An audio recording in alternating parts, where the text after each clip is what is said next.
Cette année, on a ressenti le besoin d'organiser cette soirée. Qu'on pourrait s'unir et qu'on pourrait faire passer ce même message en force. Ce message qui est un message d'unité à l'image de Jérusalem qui a été réunifié. Ce message qui est le message du peuple juif. De la générosité, des talents et du cœur. C'est la sauce du jour sur studioqualita.com. En l'honneur du Yom Yerushalayim, le 6 mai 2021, alors évidemment le Yom Yerushalayim c'est le 9 mai, le 6 mai aura lieu à 19h30 dans la salle Riba à Jérusalem, une très grande soirée organisée par Midreshet Yehuda, le Chouk Beno-Goros, l'Ilmod en Israël et Manitou l'Hébreu. Pour en parler, nous avons deux des protagonistes.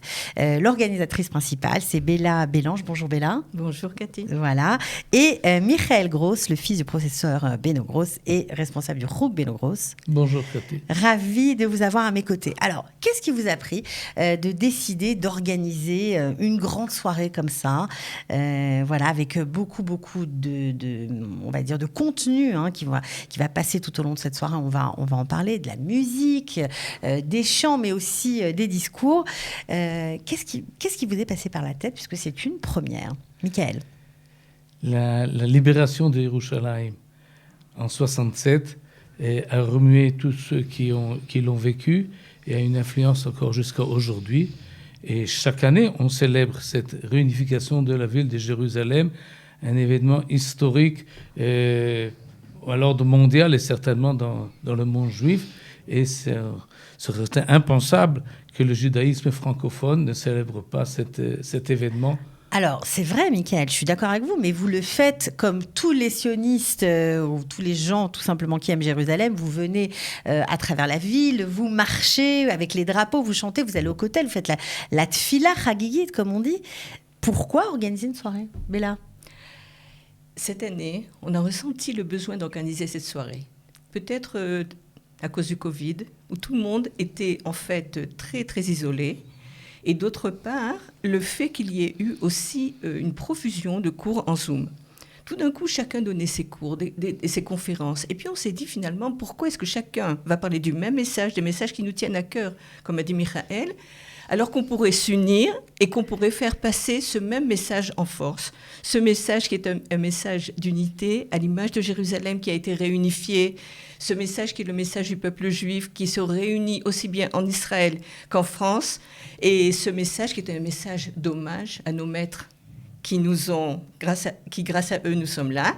Et un message de reconnaissance également.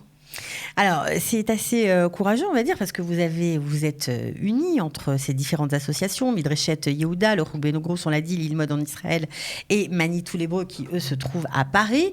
Vous avez loué une salle, vous avez mis des moyens pour que les gens viennent et écoutent ce qui va se passer. Voilà. C'était évident pour vous, c'était obligatoire de faire ça cette année, Michael? Oui, en fait. Et c'est comme ça que nous sommes des œuvres qui œuvrent différemment le courant de l'année, peut-être dans la même optique, mais on a senti qu'il faut faire quelque chose ensemble et pour réunifier notre pensée, notre œuvre.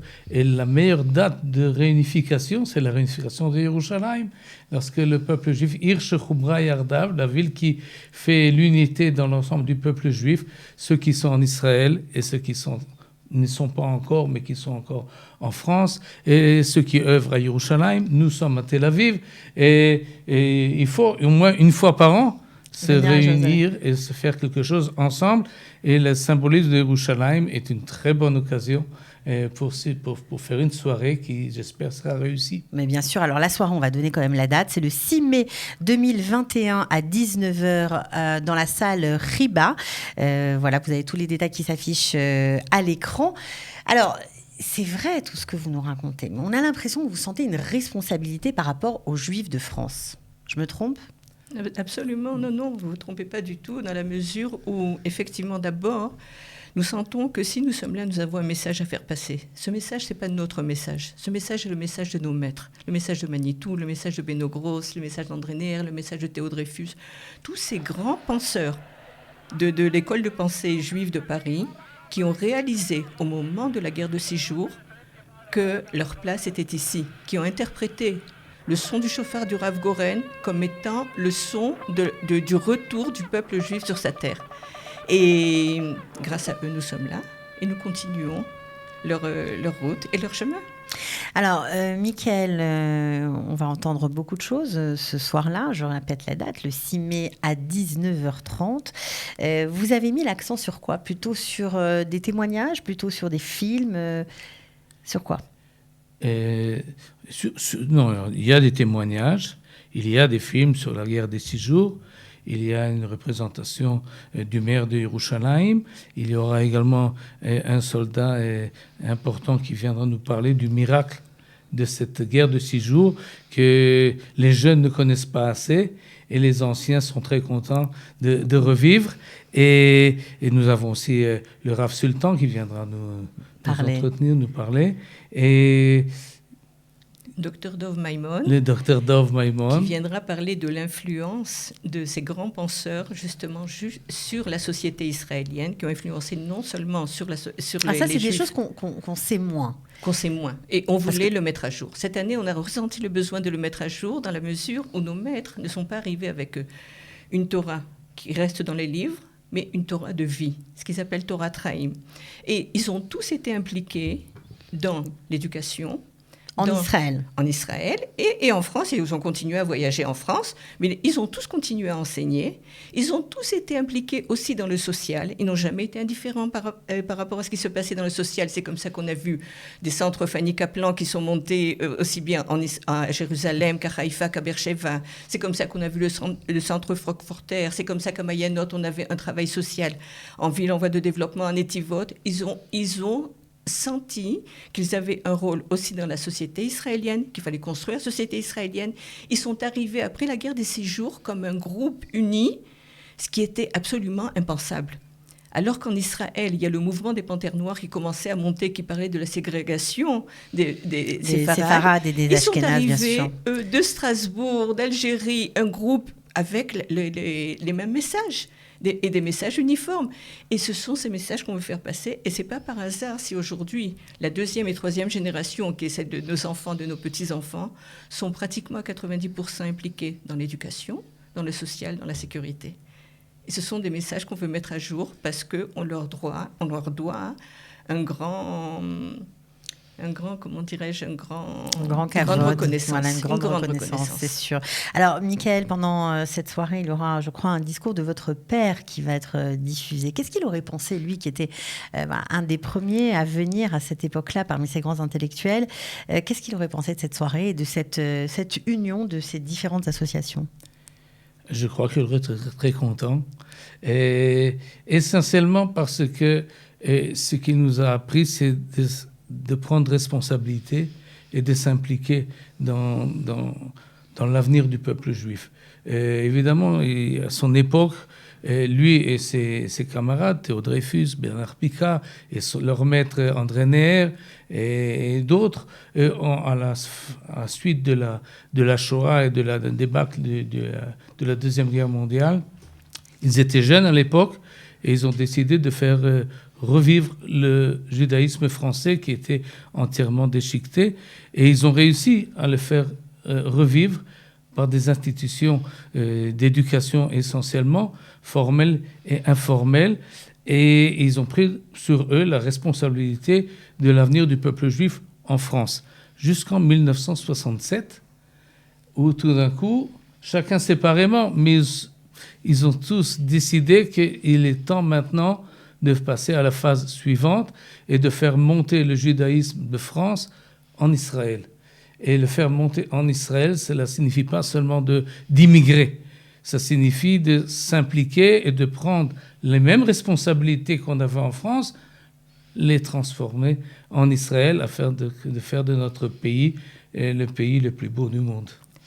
Alors, pourtant, la communauté juive en France, en tout cas aujourd'hui, en 2021, a bien changé par rapport à cette époque-là. Est-ce que vous pensez que les messages qui vont être diffusés pendant cette soirée sont toujours adaptés à ceux qui ne sont pas encore là, qui ont envie de venir, mais qui hésitent, qui ne savent pas trop, qui ont peur pour leur parnassa, pour leur devenir, qui ne savent pas vraiment s'ils vont pouvoir réussir à trouver leur place en Israël? Et je ne suis pas le représentant du ministère de la Aliyah. Ce que nous essayons de faire, c'est d'expliquer que d'abord un hommage à ceux qui sont déjà là et qui ont fait cet effort. Et c'est un effort, c'est une aventure. Et dans toutes les aventures, on ne peut pas promettre la réussite à 100%. Mais c'est ce que je peux assurer, que ça vaut la chandelle. Il faut le faire, chacun pour soi et pour l'ensemble du peuple juif. Et c'est un grand avantage. Je connais rarement des gens qui ont fait leur aliyah et le regrettent finalement. Tous ont des problèmes, tous ont des difficultés à surmonter, et on les surmonte, et nous sommes là, ceux qui ont eu la chance de venir un peu avant, pour les aider, et nos associations en commun sont à leur disposition et sont là pour aider dans différentes sortes. On peut citer Kalita, la radio dans laquelle nous parlons, mais il y a de plus en plus d'organisations qui sont là et qui tendent la main, et Bezrat Hashem, la Aliyah peut réussir et doit réussir. Donc une volonté, Bella, de tendre la main aux plus jeunes, à ceux qui sont loin de nous, pour les inviter à venir nous rejoindre. Moi, je voudrais rappeler la célèbre phrase d'Elie Wiesel, qui a dit « Je ne vis pas à Jérusalem, mais Jérusalem vit en moi ». Et si, à cette soirée, on arrive à rappeler aussi bien aux Lim Hadashim qui sont montés en Israël et qu'on n'a pas pu recevoir ces dernières années à cause du Covid, faire cette fête en leur honneur, c'est formidable. Et aussi à tous les Juifs qui sont à l'étranger, leur dire, vous savez tous, Jérusalem en vous. Et c'est cette lumière de Jérusalem qu'on veut envoyer et qu'on veut répandre à tout le peuple juif, où qu'il soit à travers le monde. Alors, est-ce qu'il y aura un lien Zoom pour suivre cette belle soirée pour ceux qui ne sont pas là? Absolument. C'est magnifique. Absolument. Comment on fait pour avoir le lien Zoom? On monte sur la page du Chouk Beno Gross, par exemple? Ce sera inscrit?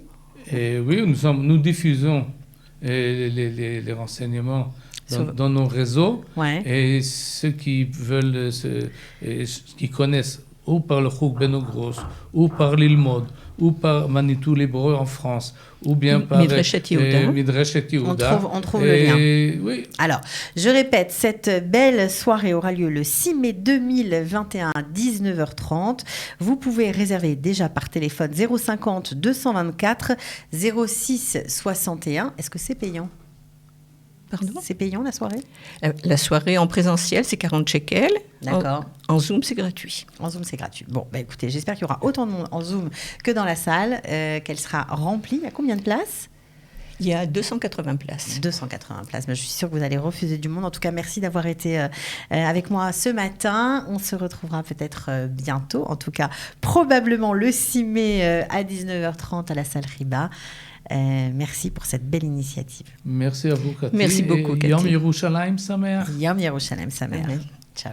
Alors nous vous attendons nombreux, le jeudi 6 mai 2021, à 19h30 heure israélienne, au centre Riba, ou en direct sur Zoom à 18h30 heure française. Inscription obligatoire, par mail ou par téléphone.